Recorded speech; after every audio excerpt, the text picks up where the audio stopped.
I'm Sarah Turner. I'm a freelance copywriter and copywriting mentor.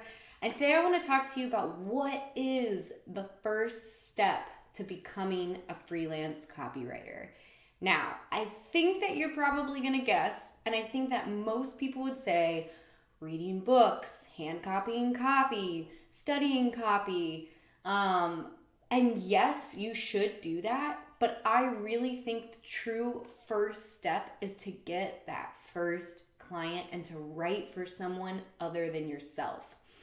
Because here's the thing, most people when they get started, they get stuck in analysis paralysis and overconsumption mode, and it can be really hard to break. Because once you start learning about copywriting, you realize that there's so much more to learn.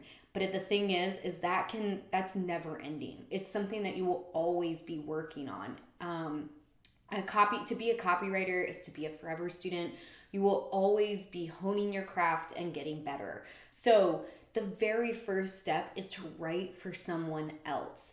And over the years, now that I've had hundreds of students go through, my process, the best place to start looking, and I can say that from experience because a lot of people have done this now, is to look within your initial network. Don't worry about your niche. Don't worry about if it's where the kind of, client you want to write for forever. Right now, just think for a second of a business owner that you know who would benefit from somebody writing copy for them with intention, with some education and background, and get that first client. Because when you write for someone else, you're no longer, writing Medium posts that can sometimes turn into basically journal entries. You're not writing in a vacuum. You're going to get feedback from that client. You're going to have to do client research, and it's going to be doing writing that is not for you or your business or your website. And it is such a valuable experience.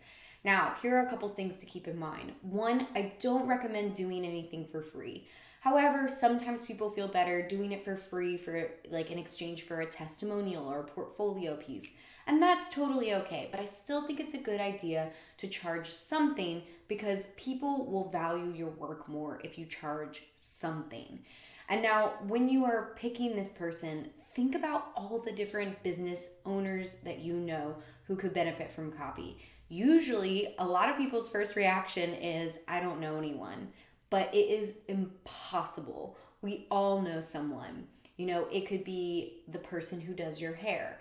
It could be the yoga studio you go to or any other studio for that matter. It could be your dentist. It could be your wedding photographer. It could be your girlfriend's mom's Etsy store. Actually, some of these are real examples from students who have taken the, courage to reach out to somebody and say, hey, I'm studying copywriting.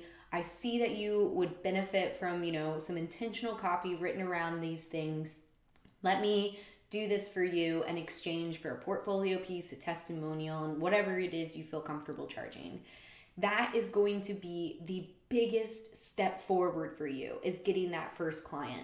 And the thing is you could go on job boards, you could go on Upwork, you could go on Fiverr, but you're going to be competing against hundreds, if not thousands of people for the same job that are undercutting each other for cheaper and cheaper prices. So getting those first few clients will help build the confidence that you need to keep going and to keep moving forward. And it might expose you to a niche that you actually enjoy working in that you would have never thought to work in.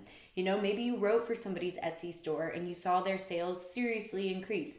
That could become a case study that you have on your website. And then maybe you use that to reach out to other people who have Etsy stores.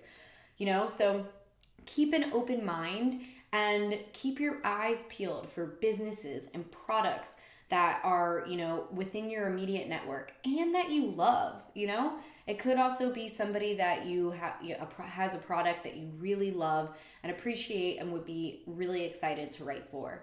So get that first piece, first piece under your belt, work on getting that client feedback, work on, hearing from other people how they're interpreting your writing, because that is going to be important.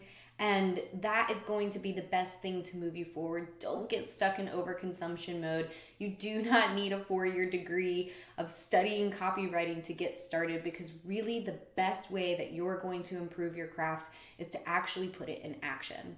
So I hope that helps. Get out there, find that first piece of copy, get it done, and I promise you'll feel a heck of a lot better. So hit that thumbs up button if you like this. Don't forget to subscribe and leave me any comments of videos you'd like to see in the future.